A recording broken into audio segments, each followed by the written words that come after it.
Now you have a movement, white, black, I would just say it's really more so about elites versus us, the plebes, Americans, who want to make sure that you can't speak. And if you can speak, and they say, well, it's not a First Amendment issue, they want to make you afraid to speak. And they'll do it with you by calling you an Uncle Tom, like you said. And they'll do it with me by saying, well, you're a racist. So I guess we're two peas in a pod, a racist hosting an Uncle Tom. I don't know how that happens. A racist wouldn't be in a room with an Uncle Tom. But this is where we are now. And once you take that away, and right now, obviously, black people enjoy equal rights in this country, but who's the next marginalized community if you take away speech? Right now, you're talking about, for example, Taiwan, or the people of Hong Kong, right? These are people who need Americans to speak out for them. And even though it's not against the First Amendment, the NBA has put a moratorium. We can't speak about Hong Kong. We just had John Cena, who's all natural, by the way. John Cena apologized for acknowledging Taiwan as a country because of pressure from a communist Chinese government and big tech who are willing to appease them. I really am concerned that there are going to be people in positions of power who can pick what new civil rights movements are allowed to take place, which marginalized communities are allowed to speak. Taiwan, no, you don't get to. People of Hong Kong, no, you don't get to. Hamas, good.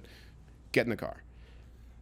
You started this by saying white liberals preach one thing, but what they actually do for themselves contradicts what they, and the biggest thing I see, what drives me crazy is the white liberal with an ultra commitment to his family or her family. Yeah.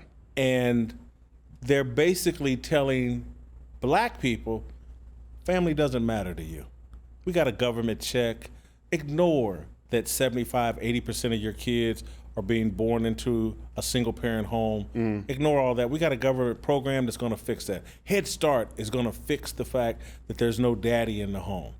Right. That ain't the way they're living. They're not sitting there. They are committed to their families and will keep their families intact despite whatever dysfunction may be going on. Daddy may be cheating, mama might be cheating, but we're gonna keep this family together for these kids.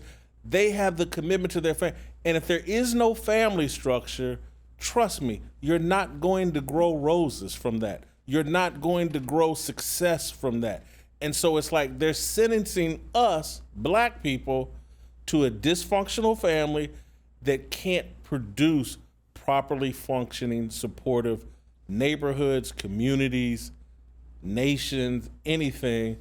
That's the hypocrisy. Yeah. They know family is the key to everything, but they want to tell us, no, you know what the key is? Stopping these lightning strikes of police killing black men. Police misconduct and police brutality, to me, is actually going down. Oh, it absolutely is. We're pretending like it's this pandemic that's destroying America. Liberals are pretending. The pandemic destroying America in all over, but black families or black people in general is the destruction of the family.